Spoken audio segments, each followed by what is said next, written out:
하나님께서 오늘 우리에게 주시는 말씀은 사사기 7장 1절에서 13절까지 말씀입니다. 구약성경 391쪽입니다. 에브라임 산지에 미가라 이름하는 사람이 있더니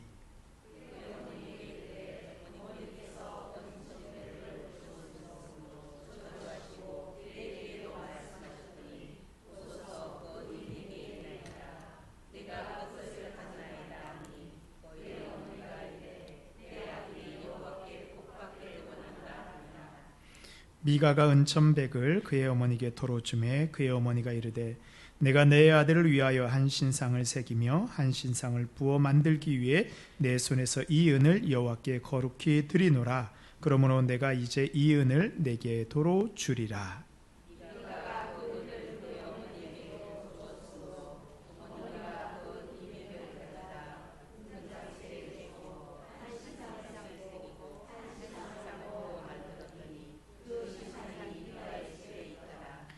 그 사람 미가에게 신당이 있으므로 그가 에봇과 드라빔을 만들고 한 아들을 세워 그의 제사장으로 삼았더라.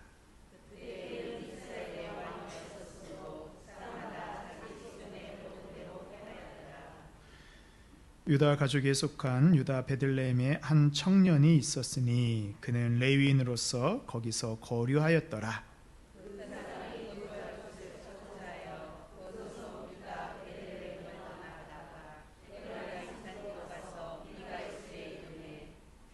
미가가 그에게 묻되 너는 어디서부터 오느냐 하니 그가 이르되 나는 유다 베들레헴의 레위인으로서 거류할 곳을 찾으러 가노라 하는지라. 미가가 그에게 이르되 내가 나와 함께 거주하며 나를 위하여 아버지와 제사장이라. 내가 해마다 은율과 오복물과 먹을 것을 주지 않으므로 그 레위인이 들어갔더라. 그 레위인이 그 사람과 함께 거주하기를 만족하게 생각했으니 이는 그 청년이 미가의 아들 중 하나같이 됨이라. 미가가 그 레위인을 거룩하게 표현하매 그 청년이 미가의 제사장이 되어 그 집에 있었더라. 함께 읽겠습니다.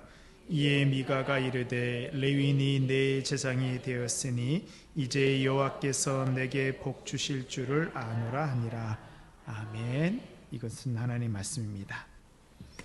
오늘 우리가 함께 나눌 말씀은 사사기의 마지막 이제 부분입니다.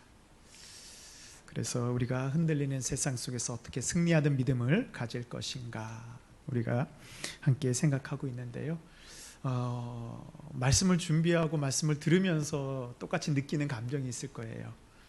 사사기가 쉬운 말씀이 아니구나. 어쩜 우리의 그런 어두움의 모습을 정확히 드러내고 있는지. 그래서 찔림도 많이 있고요. 또 그만큼 또 우리에게 하나님께서 주시는 말씀이 있습니다. 오늘 본문 우리의 오늘 네 번째 말씀의 제목 우리 같이 한번 읽어보겠습니다. 시작. 미혹의 함정. 미혹이라고 할 때 미혹은 혹하게 하는 것이죠. 유혹하고 미혹하고 현혹하게 합니다. 그래서 어떻게 돼요? 우리의 마음이 흐려져서 무엇에 홀려가게 합니다. 또 우리의 정신이 헷갈려서 갈팡질팡하게 합니다. 이게 뭐예요? 길을 잃어버린 사람들의 모습입니다.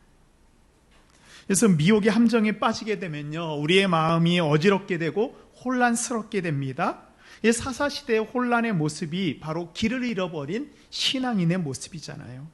오늘 말씀을 통해서 우리도 지금 어떤 미혹의 함정에 빠져 있는지, 어디가 길인지, 어디로 가야 될지 모를 때 오늘 하나님께서 주시는 말씀을 통해서 그 미혹의 함정에서 우리가 어떻게 하면 나와서 하나님이 주신 길 갈 수 있는지 깨닫는 은혜의 시간 되시길 바랍니다. 아멘. 우리가 사사기를 하면서 사사기 전체를 다 다루지는 않았습니다. 그래서 저번 주에 사사들 중에서 가장 대표적인 기드온 사사를 살펴봤습니다. 기드온 사사의 가장 큰 잘못이 뭐였죠? 자신이 뭐가 되려고 했어요? 왕이 되려고 했습니다. 그래서 오늘 말씀에 보면 이전에는 자신이 왕이 넘어 자신이 하나님까지 되려고 하는 이스라엘 백성들의 그런 실패한 모습이 나옵니다. 그래서 오늘 우리가 살펴볼 말씀은요, 이제 사사기의 결론의 말씀입니다. 사사기의 결론은 이 17장부터 20장까지입니다. 그래서 사사기에는 결론이 두 가지가 있습니다. 그래서 사사기에서 17장부터 18장까지는 신앙의 실존이라는 결론을 다루고 있고요. 또 19장부터 20장까지는 윤리가 실종된 그런 결론을 다루고 있습니다. 근데 이 17장부터 20장까지 내용은 엄밀히 살펴보면 우리가 사사기가 시대적으로 연대기적으로 기술된 것 같잖아요. 그런데 이 마지막 이 부분은 연대기적으로 이 기술되지는 않았습니다. 그러나 이 부분이 결론인 이유는 이것이 사사시대의 한 시대를 딱 특정하지만 이것이 사사시대 전체의 모습을 우리에게 보여주고 있습니다. 그래서 오늘 우리가 신앙의 실존을 다룰 거고요. 또 19장에서 20장까지는 윤리의 실종입니다. 오늘 다루지는 않지만 우리가 잘 아는 내용이죠. 레위인이 첩을 두었습니다. 그리고 그 첩이 어떻게 해요?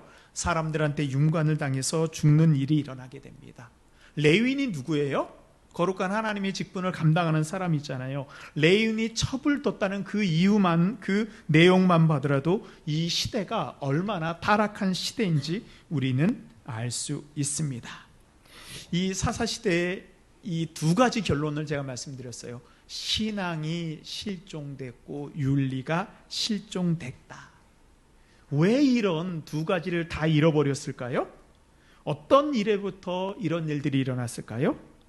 그것은 바로 신학이 실종됐기 때문입니다. 신학이 없었어요. 신학의 부재입니다. 이 신앙과 윤리의 실종은요, 신학이 부재했기 때문에 일어나는 일들입니다. 우리가 신앙을 가지고 있어도요, 우리가 믿음과 열정을 가지고 있어도 하나님을 아는 지식인 신학이 올바로 정립되어 있지 않으면요, 우리는 흔들릴 수밖에 없는 것입니다. 신학이 무엇입니까? 신학은 하나님을 아는 것입니다. 하나님을 믿는 것입니다. 하나님을 두려워하는 것입니다. 신학이 무엇인가요? 하나님을 믿는 것입니다. 또 신학이 무엇인가요? 하나님을 섬기는 것, 경외하는 것을 배우는 것이 바로 신학입니다. 그래서 신학이 제대로 쓰지 않으면 하나님을 두려워하지 않고 온전히 섬기지도 않습니다. 그래서 신학이 제대로 서지 않은 그 빈 자리에 이 신앙의 실종, 윤리의 실종이 오게 되는 것입니다. 오늘 우리 이제 본문 속으로 좀 들어가 보도록 하겠습니다. 이 본문은 이 16장부터 이 사사기 17장, 18장 다 읽고 오셨죠? 예. 근데 이것만 읽게 되나요? 아유, 앞에도 조금 보고 싶고 뒤에도 좀 보고 싶죠. 예. 저도 그래서 준비하다 보니까 사사기를 다시 한번 다 읽게 되더라고요. 그래서 이 17장 미가 이야기는 사실은 16장 삼손의 이야기와 연결이 됩니다. 예, 제가 삼손에 대해서는 다 이야기하지 않지만 이 16장의 삼손과 미가의 이야기는 닮아 있습니다. 삼손은 어떻어요? 자기 보기 좋은 대로, 자기 눈에 끌리는 대로, 자기 눈에 유혹되는 대로 살다가 죽었습니다. 미가도 잘 보면요, 눈에 보이는 신앙만을 찾았습니다. 우리 먼저 한번 삼손을 보면요, 우리 사사기 16장 1절에 보면 이 삼손이 어떤 사람인지 잘 드러내고 있습니다. 삼손이 가사에 가서 거기서 한 기생을 보고 그에게로 들어갔더니 뭐예요? 기생을 보고 뭐예요? 거기에 유혹이 된 거예요. 또 16장 4절에 보면요, 그 위에 삼손이 소래골짜기에 들릴라라 이름하는 여인을 사랑하며, 여기서 사랑한다는 단어는요, 뭐로 쓰이냐면 눈에 원하는 대로 따라갔다라는 그런 뜻입니다. 삼손은 어땠어요? 보고 눈에 보이는 것을 사랑하였습니다. 그래서 어땠어요? 눈에 보이는 것을 사랑하다가 그 끝이 멸망으로 끝나게 됩니다. 근데 이 삼손 스토리를 보면요, 마지막에 우리에게 소망을 주고 있어요. 그러니까 사사의 이야기가 누구로부터 끝나요?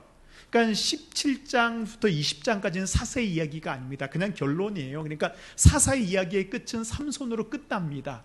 근데 삼손의 이야기, 삼손이 그냥 이 블레셋인들한테 잡혀서 죽는 거로 끝났으면은 이 사사 시대에 소망이 없어요. 그러나 마지막 사사 삼손은 이렇게 그 이야기가 정리되고 있습니다.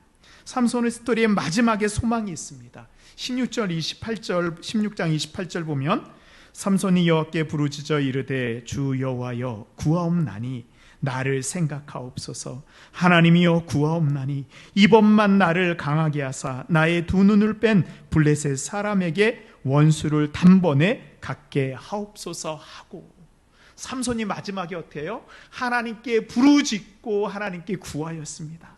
근데 하나님께서 그 삼손의 마지막 구하고 부르짖는 것에 대해서 어떻게 응답하세요? 삼손이 이르되 블레셋 사람과 함께 죽기를 원하노라 하고 힘을 다하여 몸을 굽히매 그 집이 곧 무너져 그 안에 있는 모든 방백들과 온 백성에게 덮이니 삼손이 죽을 때에 죽인 자가 살았을 때에 죽인 자보다 더욱 많았더라. 삼손은 그의 인생의 마지막에 하나님을 깨달았어요. 그때까지는 그저 일시적이 주는 힘으로 이 사사의 역할을 감당했다면 마지막에는 하나님께 구하여 그 자신의 마지막 생명을 하나님을 위해서 쓰임 받습니다. 우리도 그렇습니다. 우리가 실패한 것 같아도요, 아닙니다. 하나님께 구하고 부르짖을 때 하나님께서 우리를 사용해 주십니다. 아멘. 이게 바로 하나님의 주권이에요. 삼손의 그 앞에 삶이 어떠하든지 하나님의 주권으로 마지막에 하나님께서 삼손을 사용하십니다. 우리 이제 우리 교재 한번 보도록 할까요? 교재 우리 68쪽 미혹의 함정, 우리 첫 번째 단락 보도록 하겠습니다. 우리 함께 읽을까요? 시작. 삼손 이야기가 전해주는 충격이 채 가시기도 전에 이스라엘 중에 미가라는 사람이 등장한다. 그의 신상 이야기는 자기 소견에 옳은 대로 행하던 사사시대의 영적 타락상을 보여준다. 미가가 어떤 사람이에요? 오늘 본문에서 읽은 것 같이 자기 마음대로 눈에 보이는 신상을 만든 사람입니다. 미가가 보는 거나 삼손이 보는 거나 서로 똑같이 닮아 있습니다. 그래서요, 이 미가의 그런 이야기를 통해서 미가의 죄악이 어떻게 돼요? 처음에는 어머님의 재물을 훔치는데 점점점 어떻게 돼요? 그걸로 가지고 우상을 만들고 자기 집에 산당을 세우고 자기 집에 제사장을 만들어 갑니다. 그만큼 죄악이 쌓여져 갑니다. 이 미가의 신앙은 무감각하고 껍데기만 남는 신앙으로 전락했습니다. 그래서요, 이 사사시대를 보면요, 신앙이 사라지고 껍데기뿐인 종교만 남은 시대상을 보여주고 있습니다. 그래서 미가의 신상 이야기의 마지막은 뭐라고 나와요? 자기 소견에 옳은 대로 행하던 사사시대의 영적 타락상을 보여주고 있는 상징적인 사건입니다. 이제 그 미가 사건의 그 전모를 우리가 살펴보도록 하겠습니다. 좀 더 정확히 이야기하면 미가의 우상 사건입니다. 근데요, 미가가 속한 지파, 그에 가진 재력, 그에 가진 이름은 예사롭지 않습니다. 미가가 어느 지파 사람이라고 나오나요? 에브라임. 어떻게 그걸 아셨습니까? 저는 신학교 가서 알았는데, 에브라임 지파죠. 에브라임이라고 할 때 우리는 잘 모르죠. 그러나 에브라임 지파는 이스라엘에서 가장 큰 지파예요. 물론 다윗 시대 때 이제 유다 지파가 좀 크게 등장하긴 하지만 그 전까지는요, 이 에브라임 지파가 이 12지파의 우두머리 지파예요. 에브라임의 아버지가 누구예요? 요셉이에요. 사실은 이 야곱이 죽으면서 그 장자권을 누구한테 결국 넘겨요? 이 요셉한테 넘겨요. 근데 이 요셉은 또 한 몫이 아니고 두 몫을 받아요. 요셉의 아들 에브라임과 므낫세가 두 지파가 되잖아요. 그래서 이 므낫세 지파보다도 에브라임 지파가 훨씬 더 큽니다. 왜요? 그 나중에 축복을 할 때 야곱이 오른손으로 에브라임 지파 위에다가 손을 얹고 축복을 하잖아요. 그게 여기까지 연결이 되는 것입니다. 그래서요, 이 에브라임 지파는 지파에 대한 자존심이 제일 높습니다. 그리고 이스라엘의 땅 분배에서도요, 어디가 제일 큰 땅을 분배받냐면 에브라임 지파가 제일 큰 땅을 분배받습니다. 이 므낫세 에브라임 지파를 다 합치면요, 거의 이 가나안 땅의 반 이상을 이 분배받을 정도로 엄청난 지파입니다. 그리고 오늘 성경을 읽어보니까요, 이 미가의 집안 어때요? 재력도 대단했습니다. 엄청난 부자입니다. 미가의 어머니가 잃어버린 그 재물이 얼마 정도 된다 그래요? 은 1,100이다. 정확히 단위가 나오지 않았지만 그냥 우리 생각으로 하시기에 한 10억 정도는 넘는다라고 생각하시면 되는 거예요. 놀라지도 않아요? 우리 집에 그 정도는 다 있다, 그런 말씀인가요? 예. 그래서 이게 단위가 정확히 나오지 않지만 정말로 큰 그런 우리 시대의 계산으로 엄청 많은 돈입니다. 이 정도 가지고 있는 미가의 집안, 엄청난 부자이죠. 또 이 미가라는 이름의 뜻, 예, 같이 읽어보겠습니다. 시작. 누가 여호와와 같은가? 예, 성경에 보면요, 선지서 중에 무슨 서가 있어요? 미가서가 있잖아요. 그 미가와 이 미가, 물론 다른 이름이기는, 다른 사람이기는 하지만 이름이 똑같아요. 그만큼 미가의 이름은 좋은 이름이에요. 여호와 같은 분이 없습니다. 여호와 하나님이 최고입니다. 가장 좋은 분입니다. 뭐예요? 이 아이의 인생에 여호와께서 가장 좋은 분 되어 주시옵소서라는 그런 이름을 가지고 우리가, 이 미가의 어머니는 미가의 이름을 지었습니다. 또 누가 여호와 같은 분인가라는 그 뜻에는 이 세상 모두가 여호와를 따르지 않아도 나는 여호와를 따르겠습니다라는 그런 신앙 고백이 함께 들어가 있는 이름이 미가입니다. 이 정도의 이름을 지어준 어머니는 어떤 사람이에요? 신앙이 대단히 깊어 보이는 사람입니다. 신학교에 가면요, 왜 이렇게 예수님이 제자들이 많은지 몰라요. 베드로, 안드레, 요한, 다니엘, 예, 뭐 웬만한 이름은 명함도 내밀지 못합니다. 그러니까요, 이 미가라는 그 이름 자체는 엄청나게 좋은, 신앙에 좋은 가문이라는 걸 보여주고 있습니다. 이거를 보면요, 미가의 집안은 외적으로 다 갖추고 있습니다. 좋은 집안, 많은 물질, 믿음이 좋아 보이는, 예, 이 집안 내려.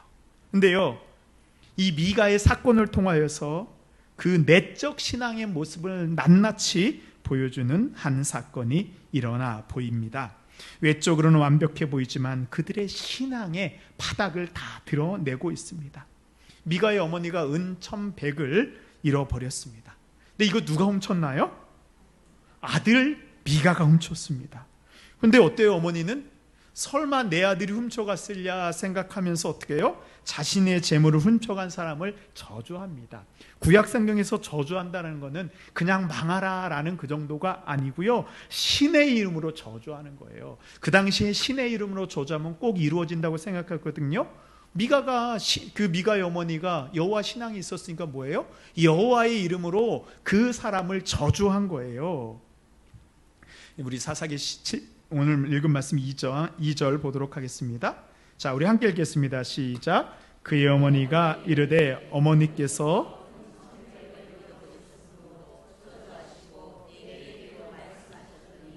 보소서 그 은이 내게 있나이다.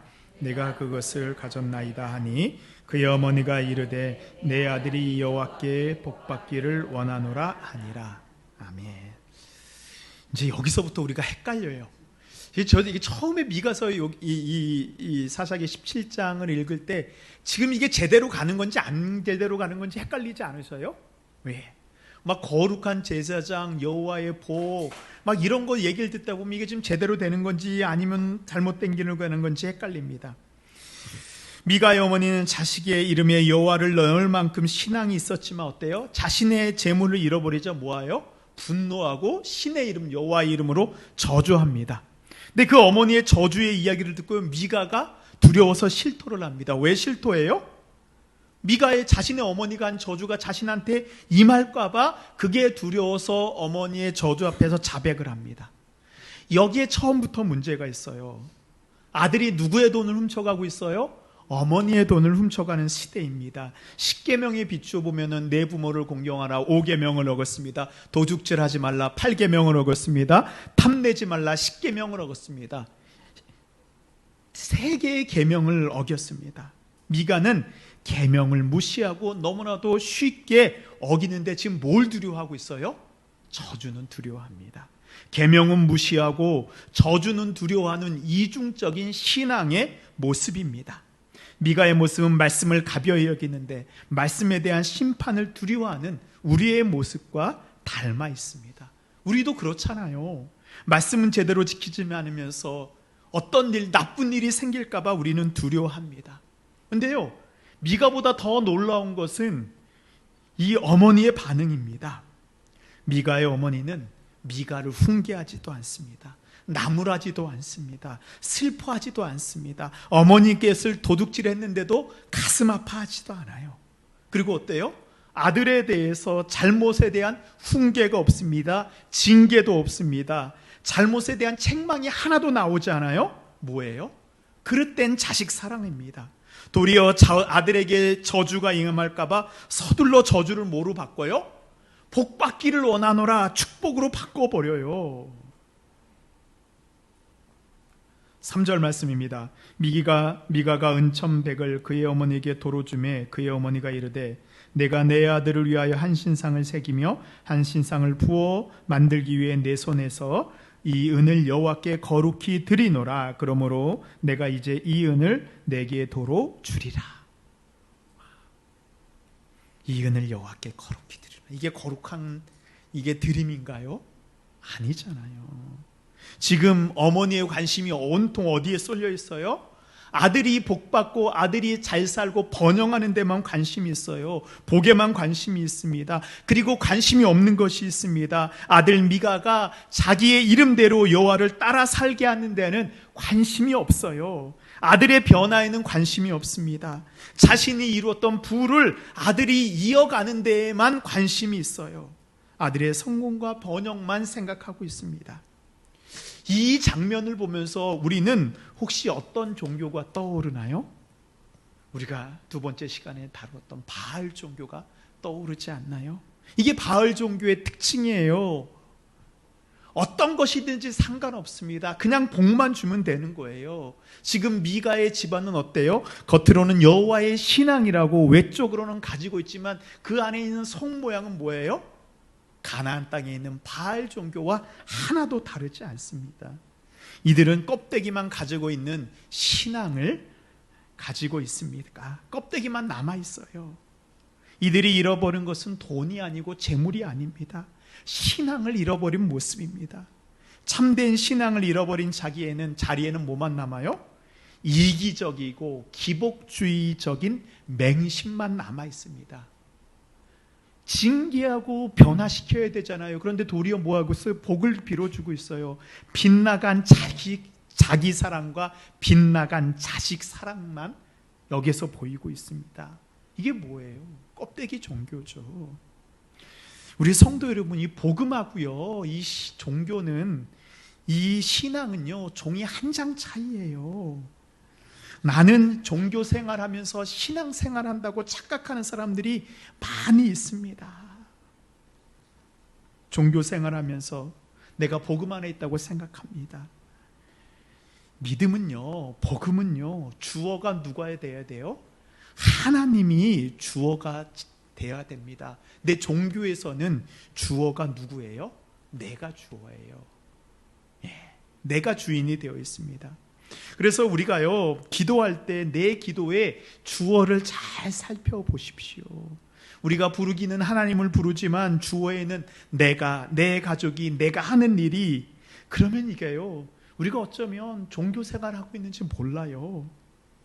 내 기도에 주어가 하나님이 되어야 되고요, 주어가 예수 그리스도가 되어야 되고요, 주어가 성령님이 되어야 됩니다.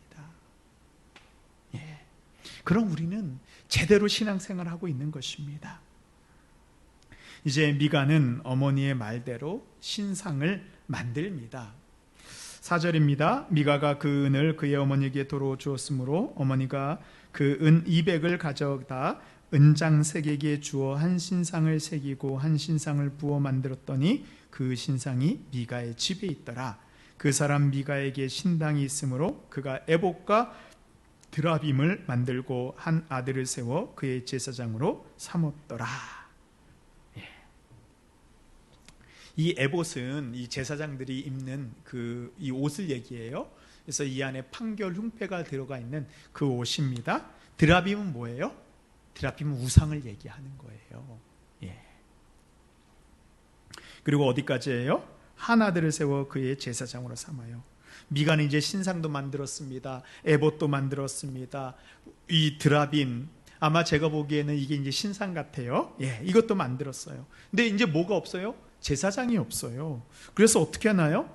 예, 미가가 자신의 아들 가운데에서요, 마음대로 한 명 집어가지고 너 이제부터 제사장 해. 제사장은 원래 어때요? 원래 레위 족속 가운데에 세워야 되는데 미가는 어때요? 신학이 없는 거예요. 신학이 없으니까 어때요? 그냥 자기 멋대로 자기 아들을 제사장으로 삼습니다. 어떻게 이런 일이 생겼을까요? 우리 6절 함께 있습니다. 그때는 이스라엘에 왕이 없었으므로 사람마다 자기 소견에 옳은 대로 행하였더라. 근데 미가 얘기는 여기서 끝나지 않습니다. 이 미가가 보니까 이 자기 땅에 거하는 레위 청년이 있는 거예요. 그래서 그 레위 청년을 잡아다가 어떻게 해요? 자기 집에 제사장으로 삼습니다. 7절 말씀 제가 읽겠습니다. 유다 가족에 속한 유다 베들레헴에 한 청년이 있었으니 그는 레위인으로서 거기서 거류하였더라. 원래 베들레헴에 있어야 되는 한 청년이 지금 레위인인데요. 그가 어디에 있어요? 지금 에브라임 땅에 거류하고 있는 것입니다. 근데요, 오늘 말씀의 본문에 잘 보면 한 단어를 우리가 주목해야 되는데 한 청년이라고 표현하고 있어요. 이 성경에서, 구약 성경에서 청년이라는 표현은요, 아직 완전하게 성숙되지 않았다라는 거예요. 30세 미만의 사람을, 남자를 얘기할 때 청년이라고 표현합니다. 근데 이 30살이 중요한 이유가 있어요. 율법에서 제사장은 몇 세가 돼야지 제사장의 직분을 감당할 수 있을까요? 30살이 돼야지 제사장의 직분을 감당할 수 있습니다. 그래서 이 청년은 공식적으로 제사장이 될 수 있는 나이가 아닙니다. 제사장이 아직 자격이 없는 레위인이에요. 원래 이 레위 청년은 어디가 자신의 집이에요? 베들레헴이 자신이 살아야 되는, 자신이 기업이 되는 곳입니다. 베들레헴이 하나님께서 자신에게 주신 땅입니다. 거할 처소입니다. 그런데 어때요? 지금 베들레헴을 벗어나서 에브라임에 와서 살고 있습니다. 에브라임에 있어서는 안 되는 사람입니다. 그것은 하나님께서 이 레위인에게 주신 거처가 아닙니다. 근데 어때요? 이 레위 청년은 자신의 거주지를 떠났습니다. 그런데 이 레위인이 왜 거처를 떠나서 다른 곳에 갔을까요? 원래 이 레위인들이 공식적으로 제사장의 직분을 하기 전까지는 주로 이런 청년 레위인들은요, 성막에서 제사장 일을 도우면서 제사장으로서 훈련을 받습니다. 그리고 또 이제 제사장의 직분을, 역할을 감당하고 제사장들을 돕는 이런 청년들을 위해서 각 지파에서는 제사를 드리고 예물을 드리고 11조를 통해서 이 레위인들이 안정적으로 생활을 할 수 있도록 책임져 주어야 됩니다. 근데 이 레위인이 자신의 처소를 떠났다는 것은 뭐예요? 각 지파에서 하나님께 드리는 제사를 온전히 드리지 않고 레위인들을 위해서 11조를 드리지 않는다는 것이에요. 이게 뭐예요? 지금 이 흩어진 12지파의 어두운 영적 현실이에요. 온전히 하나님께 제사하지 않습니다. 그리고 이 제사장의 직을 수행하는 사람들, 앞으로 제사장이 될 이런 사람들이 자신의 땅에서 살 수 없으니까 어때요? 하나님을 섬기는 사명을 포기하고 다른 곳에 가서 직업을 구하고 있는 것이에요. 여호와 신앙을 가장 굳건하게 받쳐줄 레위인들이 살 수가 없어서, 왜요? 제사가 드려지지 않으니까, 제사장들을 섬기지 않으니까 다 떠나버린 것입니다. 이 레위 청년은 말씀드린 것 같이 하나님의 직을 수행할 자격이 없어요. 그런데요, 미가 집에 제사장이 되었습니다. 어떻게 되었어요? 미가가 뭘 주고? 돈을 주고 제사장을 자신이 고용을 합니다. 제사장은 어때요? 모든 백성의 제사장이 되어야 되는데 지금 어때요? 이 레위 청년은 한 집, 미가 집의 제사장이 됩니다. 미가는 어떻게 했어요? 종교를 자신의 것으로 사유화했습니다. 자신의 집을 마음대로 성소로 만들었습니다. 자신의 집을 이렇게 만들면서 미가와 미가의 어머니가 바란 것은 무엇인가요? 하나예요. 복이에요. 더 많은 축복입니다. 더 많은 성공과 번영입니다. 레위인들은 이들에게 바른 신앙을 가르쳐야 되는 사명이 있는 사람들입니다. 그러나 이 레위 청년은 어때요? 아마 머리는 알지는 몰라요. 그러나 당장 자신의 호구지책을 위해서 어때요? 그런 거 다 내려놓습니다. 바른 신앙을 가르쳐주지 못합니다. 그저 복을 빌어주는 우상신전의 신전지기가 되어버렸어요. 그걸 다른 말로 우리말로 표현하면 뭔지 아세요? 무당이에요. 제사장이 무당이 되어버린 시대입니다. 이들에게 하나님은 예배의 대상이 아닙니다. 복을 비는 우상입니다. 어떻게든 복을 받으려는 미가의 집과 어떻게든 성공하여서 살려고 하는 레위인의 모습입니다.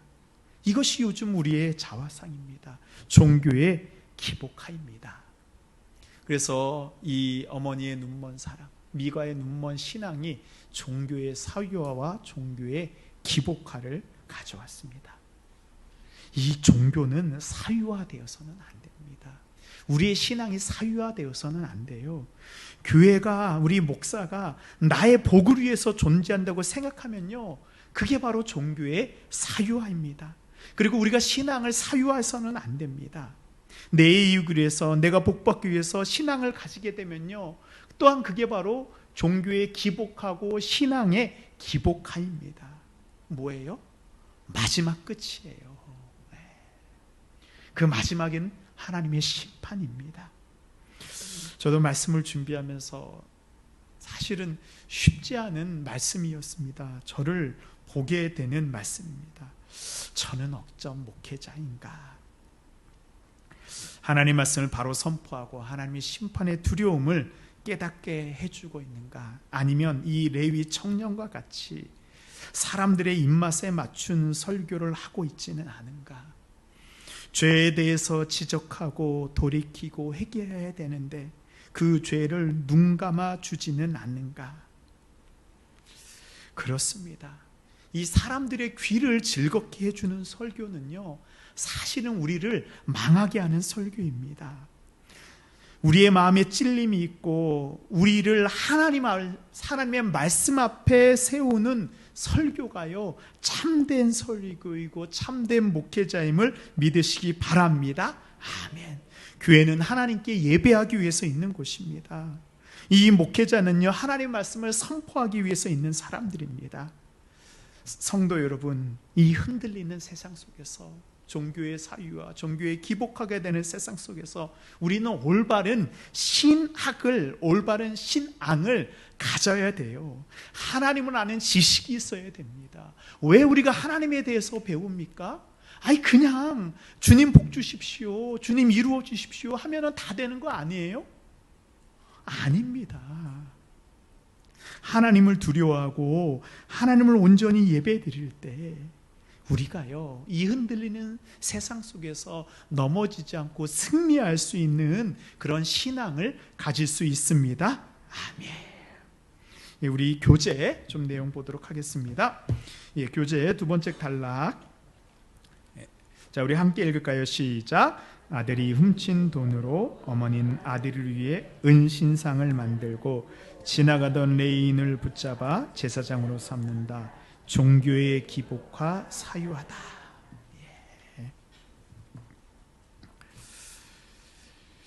이제 17장에서 18장으로 넘어가면서요, 처음에는 미가 한 집안에서 일어났던 이 신앙의 종교와 사유화가요, 이제는 한 지파로 확대되고 있는 그런 모습을 보여주고 있어요. 이 뭐예요? 이제 단지파의 이야기로 넘어갑니다. 이 18장 내용은 단지파입니다. 우상 숭배가 한 집안에서 한 지파로 확대되어 넘어갑니다. 네, 그래서 이 단지파와 이 레위 청년을 보면 좀 비슷합니다. 거할 곳을 레위 청년은 찾았잖아요. 그럼 단지파는 어때요? 거할 땅을 찾습니다. 이제 단지파가 이 분배받은 땅을 살아야 되는데 그것을 다 정복하지 못하고요. 또 그것이 좀 비좁았습니다. 그래서 단지파는 어때요? 이제 거할 땅을 찾기 위해서 이 이스라엘을 이제 다 헤매고 있습니다. 레위인도 거할 땅을 찾다가 그 집의 제사장이 되었습니다. 단지파도 정처 없이 자신들의 거할 땅을 찾고 있습니다. 거할 곳, 거할 땅을 찾고 있죠. 근데 정말 우리가 믿음의 눈으로, 하나님의 눈으로 보면 지금 이 레위 청년이나 단지파에게 필요한 것은 거처할 집이나 거처할 땅이 아니고요, 그들이 진정으로 섬기고 만나야 될 왕입니다. 우리의 방황의 종식은요, 안전한 땅, 안전한 직장, 안전한 곳에 있지 않습니다. 참된 왕이신 하나님을 만나야지 우리의 방황이 끝이 나게 됩니다. 그래서 이 미가이아와 단지파 사이에는 그때의 왕이 없었다고 얘기하고 있습니다. 참된 왕이신 하나님을 알지 못했다는 뜻입니다. 18장 1절 보시면요, 그때 이스라엘의 왕이 없었고 단지파는 그때 거주할 기업의 땅을 구하는 중이었으므로 이는 그들이 이스라엘 지파 중에서 그때까지 기업을 분배받지 못하였습니다. 단지파는 어떻게 했나요? 단지파는 기업으로, 하나님께서 자신에게 주신 기업으로 주신 땅을 이 정복하기보다는 어때요? 좀 더 안전한 땅, 그것을 찾아다닙니다. 하나님이 약속하지 않은 땅, 허락하지 않은 땅을 넘보기 시작합니다. 이 단지파는요, 나중에 이스라엘 역사 속에서 12지파의 역사 속에서 사라지게 됩니다. 흔적이 사라져요. 지금 이 성경에 보면 나중에 단지파가 어디에 존재하는지 보이질 않습니다. 단지파가 왜 그렇게 됐을까요? 단지파도요, 야곱의 12아들이었습니다. 야곱의 축복을 받았던 사람이에요.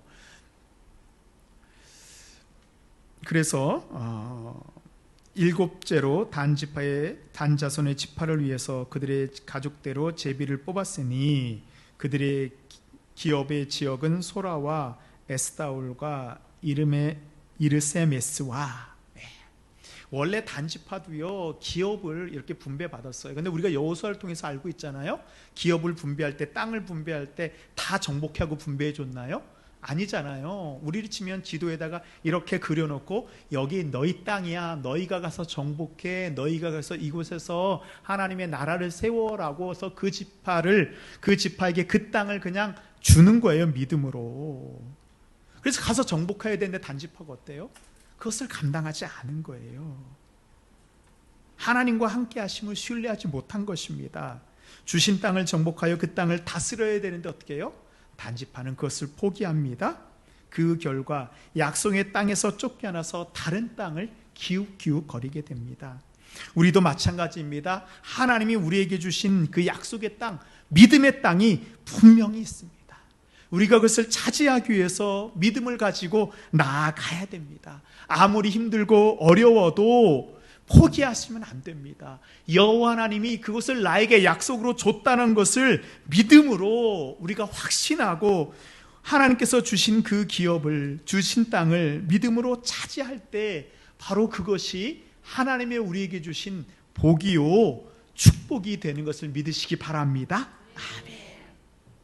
근데 단지파는 이것을 다 포기합니다. 그래서 단지파가 찾은 땅이 라이스라는 곳이에요.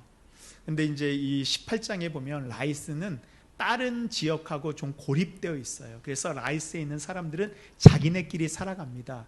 이거는 왜 이 표현이 나오냐 하면 그 당시에는 이 자기 지파끼리 살 수가 없어 서로 연결이 됩니다. 누군가가 전쟁을 하게 되면 함께 가서 도와줘야지만 살 수 있어요.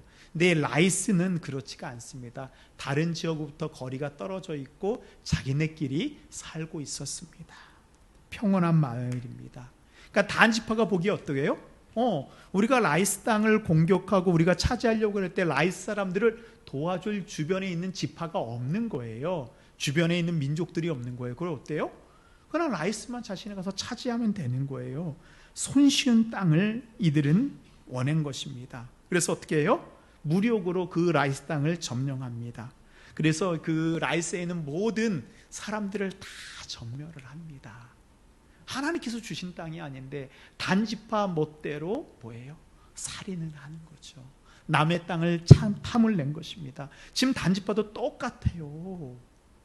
십계명을 얻던 이 레위 청년과 이 미가와 같이 단지파도 똑같은 일을 하고 있습니다. 그리고 어떻게 해요? 그것을 차지한 다음에 지나가다가 미가의 집을 봤잖아요. 미가의 집에 가보니까 뭐예요? 신상도 있습니다. 에봇도 있습니다. 제사장도 있습니다. 어떻게 해요? 이것들을 다 훔치는 거예요. 미가의 우상이 이제 단지파의 우상이 되고 있습니다. 그리고 그 우상지기 역할을 했던 그 제사장은 어때요? 자신의 지파의 제사장으로 삼습니다. 단지파의 모습은 미가의 모습과 하나도 다르지 않습니다. 라이스를 침공해서 다 지웁니다. 다 죽입니다. 그리고요, 단지파가 라이스의 이름을 바꿔버려요. 뭐로 바꿔요? 단으로 바꿔버립니다. 왜? 자신들이 알거든요. 자신들의 죄악이 무엇인지. 그래서 그것의 흔적을 없애버리려고 했어요. 그런데 성경은 뭐라고 얘기했어요? 라이스 땅이라고 분명히 우리에게 알려주고 있는 거예요. 하나님은 라이스 사람들의 그 울부짖음을 기억하신 것입니다. 그래서 이 나중에 이 단지파가 살고 있는 단, 이곳이 나중에 어떻게 되는지 아세요? 이 단은요, 북이스라엘의 우상의 중심지가 됩니다. 북이스라엘의 우상의 중심지가 두 곳이 있죠.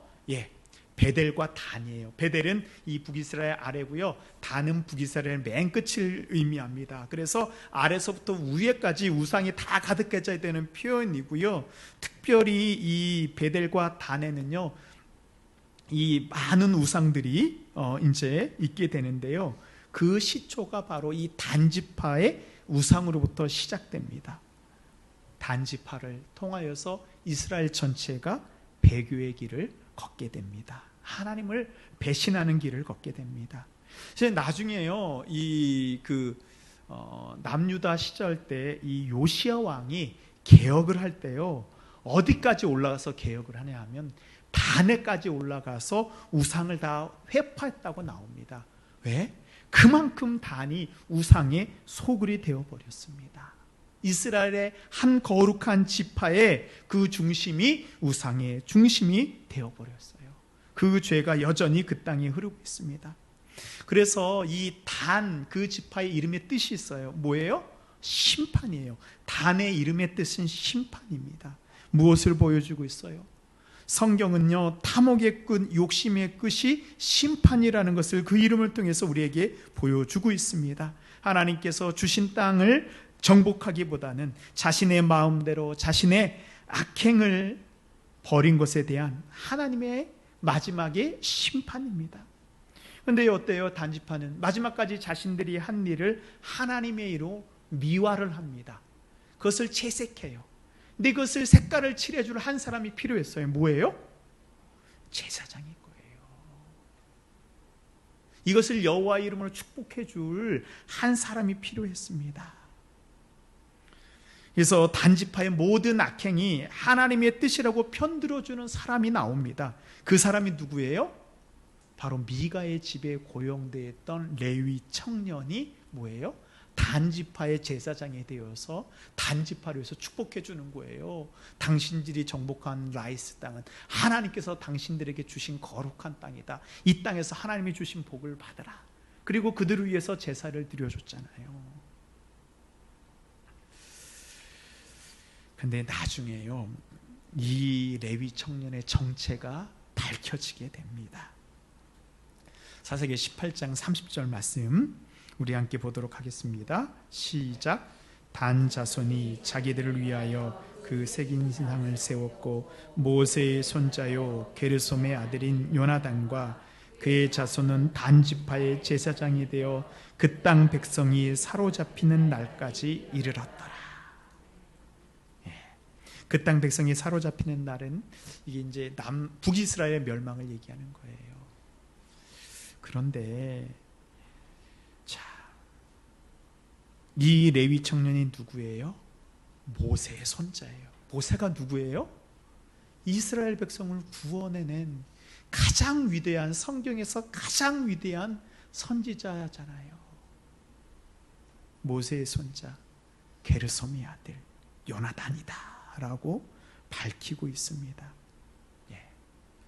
모세의 손자 요나단입니다. 이 사람이 모세의 손자예요. 이 사사기를 기록한 저자가 아마 이 마지막 구절을 기록하면서 아마 그는 가슴을 쳤을 것입니다. 어떻게 자신들을 그 애굽에서 이끌어내고 저 약속의 땅 가나안까지 인도하고 자신들이 읽고 있는 이 율법 모세 오경을 기록하고 하나님의 계명을 우리에게 준 그 모세의 아들 게르솜의 아들 모세의 손자가 바로 요나단, 단지파의 그런 우상을 섬기는 제사장이 되어버린 거예요. 요나단이라는 사람을 통해서 지금 뭘 보여주고 있어요? 제사장의 위기를 보여주고 있어요. 백성들만 타락한 것이 아니고 어디예요?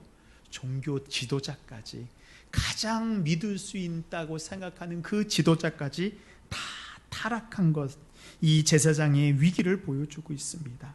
모세 가문까지 우상 숭배 핵심에 참여할 수 있을 만큼 민족 전체가 제사장으로부터 백성들까지 뿌리까지 타락한 시대를 보여주고 있습니다. 타락의 끝판 보여주고 있습니다. 우리 교재 마지막 부분을 좀 읽도록 하겠습니다. 교재 마지막 부분 우리 함께 읽겠습니다. 시작.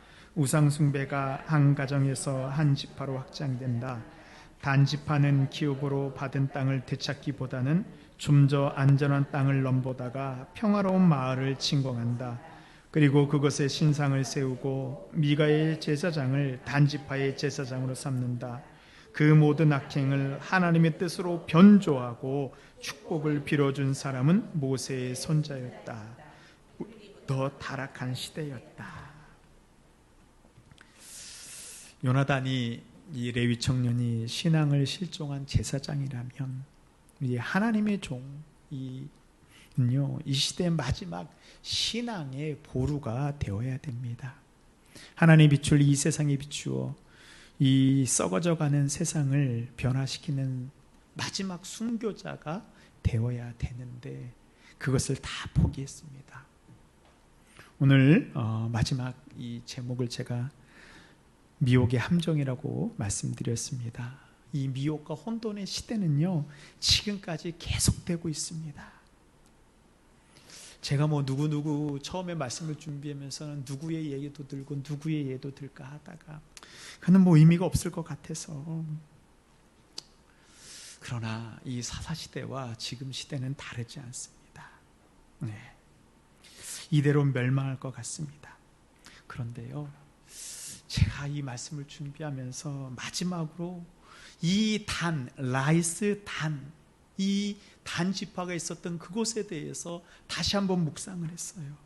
근데 예수님이 오셔서 이 단지파가 있는 이곳에서 놀라운 믿음의 고백이 나오게 됩니다. 단지파가 신약 시대에서도 계속 우상을 섬기는 이 중심지가 되는데요, 그곳의 이름이 빌립보 가이사라입니다. 예수님께서 12 제자들을 이끌고요 어디까지 올라가요? 갈릴리 지나서 빌립보 가이사라까지 올라갑니다. 거기에는요 이 염소를 섬기는 엄청나게 큰 판신의 신전이 있었어요. 머리가 염소고 그 사람 몸이 사람인 그 판신의 신전이 있는 곳이 바로 이 빌립보 가이사라입니다. 그 판신전 앞에서 예수님께서요 제자들에게 묻습니다. 예수께서 빌립보 가이사라 지방에 이르러 제자들에게 물어 이르시되 사람들이 인자를 누구라 하느냐. 그때요 시몬 베드로가 뭐라고 대답해요? 우리 마태복음 16장 16절 우리 함께 읽겠습니다. 시작. 시몬 베드로가 대답하여 이르되 주는 그리스도시요 살아계신 하나님의 아들이시니이다. 아멘. 이미 사사시대 때부터 우상으로 가득한 그 땅에서 베드로가 믿음의 고백을 합니다. 주는 그리스도시요 살아계신 하나님의 아들입니다.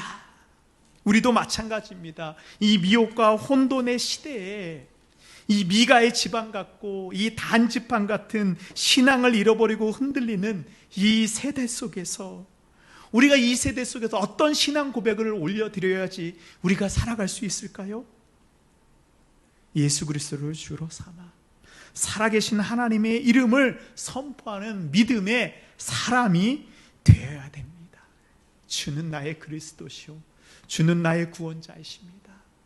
주님은 살아계신 하나님의 아들이십니다. 예수님께서 어떻게 하셨어요? 베드로한테 네 믿음 위에 너의 믿음 위에 뭐예요? 살아계신 하나님의 교회를 세우겠다고 말씀하셨잖아요. 그 신앙의 고백이 예루살렘에서 고백된 것이 아니고요, 빌립보 가이사라 이 단에서 바로 이루어진 것입니다. 이제 사사기의 말씀을 제가 마치려고 합니다.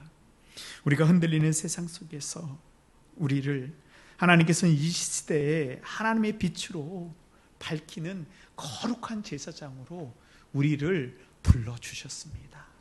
우리가 사사기를 마지막 읽으면서 이 절망 속에서 우리가 가져야 되는 것은요, 하나님께서 우리를 부르셨다는 거예요.